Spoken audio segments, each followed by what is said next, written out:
if everybody in the studio audience, grab a hold of the side of your monitor, that's your steering wheel. You know, right there in the center of that screen is where this airbag inflator sits. You know, 18 inches, 20 inches away from your face. And when you're talking to a customer, really try to create that, tell them just how close they are to something that if it goes wrong, it's inches away from your face, inches away from your neck and jugular, inches away from, a passenger that might be, in the passenger seat. And when these things tear apart, who knows where the shrapnel is going to go.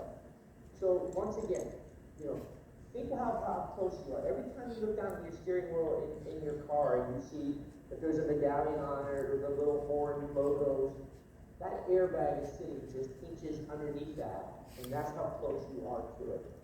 And when the airbag inflator inflates, it inflates in milliseconds, and with a high velocity of speed.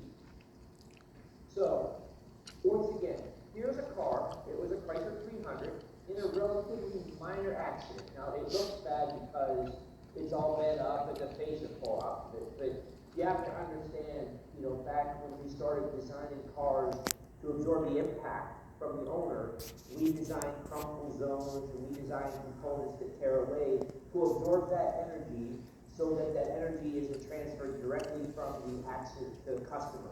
So while that car is bending and things are falling off of it, the energy that is being absorbed so that it's not as hard on the customer. Then of course we have the seat belts, and then of course in this car we have the airbags. So once again, this is a relatively minor accident. And the airbag's deployed, and you kind of see, I don't know if you can see my little cursor here, right here, that little tear. This one through shrapnel. This is a piece of that shrapnel, which is, it doesn't look that violent right there.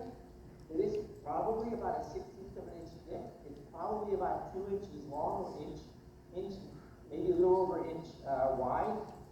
And it has some weight to it, and it has some jagged edges on it.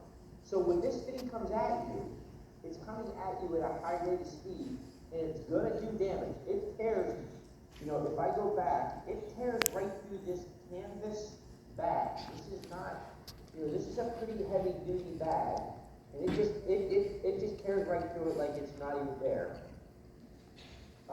And not only are there big chunks, but there's a lot of little chunks too. Don't weigh nearly as much, and you can kind of hopefully with that hand there, you can kind of see just how large that piece is, and all the jagged ends on it are that they will cut like a knife. So if you get a little bit gory, this is another customer that allowed us to use his picture. This is the guy driving that 300. You can see where it cut him, probably put a 4-inch gash in his neck area. This just doubled him by just a little bit.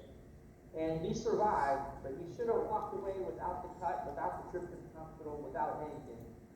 Unfortunately,